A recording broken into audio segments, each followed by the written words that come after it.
the sun didn't shine, would you help me through? Find a place to run, find a place to run. Leading These Straights, kind of like it's experimental, but kind of the most narrative film of the evening so far. Kind of dystopian future, kind of like kind of interesting kind of music that's like kind of like a Simon and Garfunkel feel. Hope that the musician kind of gives appreciates that kind of analogy. Kind of interesting visuals. What do you guys think about this film? I felt like this dystopian world reflected a lot that was in the novel 1984. Even the film was shot in similar types of angles. So the characters were easily relatable. I thought the narrative also followed a little bit 1984, where they have this secret moment with each other and are punished. So at the end, when the guy comes out to discipline another robot or person, I didn't know who got picked. I assumed it was the girl because she this time fumbled, but they didn't show and reveal it. I really like that film, and I think there is kind of controversial idea there that like kind of their government is removing the emotions from them, trying to protect them and showing them, you see what's going to happen if you are emotional, then you're going to fight, right?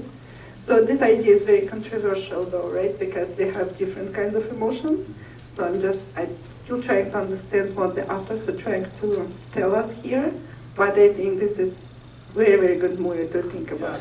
Like we gotta, like it's basically a film about like you're gonna stay emotional. You're gonna keep your emotions in check. So it's a really kind of interesting kind of we're listening. It's like almost like a music video we're watching, and all of a sudden it stops, and then we see the violence and we see the aggression and we see the hurt, and then all of a sudden it goes back. It was kind of an interesting kind of filmmaking, and it worked too. Like for me, it worked at least. I'm assuming it worked for you guys too, where it's like you're into this song, you're into this kind of this motif that they're giving us, and all of a sudden the sound changes, and it just gives us reality for like 2 minutes of pure violence and blood and gore, and then it comes back to us. Like the song comes back to us.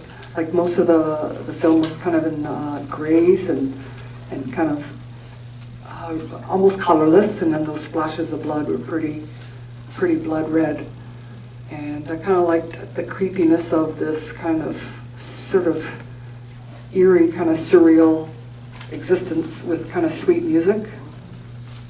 I kind of like that combination. Jose, I thought this film had every category going for it on your form. So I really liked it, but I find it really interesting that you guys mentioned like a dystopian future and like very controversial, because I find a lot of it paralleled our world right now, like our society now, and especially in other parts of the world at the moment.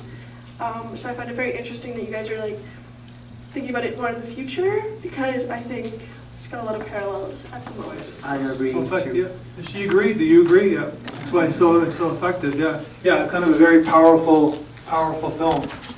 And there's dance too. The girl is dancing. Hi, my name is Olgierd Minkiewicz. I'm the artist and writer of Leading Me Straight, that music video / short film. I wanted to know about each of your inspirations that you really wanted to put into showing into the film. So it started, the song was written 8 years ago, and it was inspired by a beautiful woman, and then I thought that when I liked the song and it went through some variations, I wanted just to, and I live in New York, so I wanted to like bring two good-looking people holding hands in the streets of New York with that song, and it could have been a good, nice video.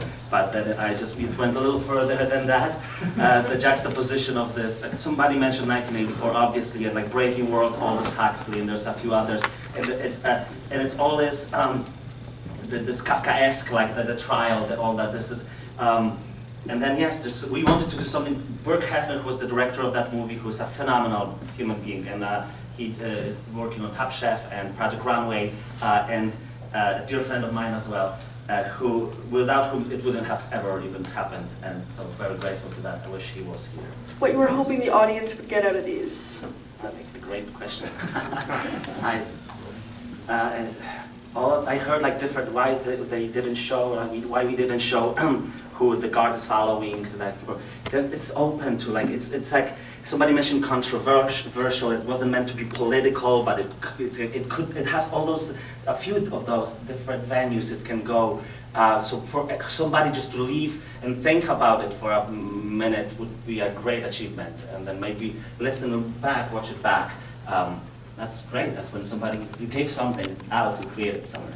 I just wanted to know each of your next projects. It's coming out November 4th. It's called Thick Air, and it will be available on the Vimeo, and that's where I want to put it out. So that's more of a out there release. November 4th, Thick Air. But we're also working on a modern adaptation of Notes from Underground by Fyodor Dostoevsky, with his text Biting Alive text, and then make it in modern New York, kind of, we want to make a nice show. It's already in development.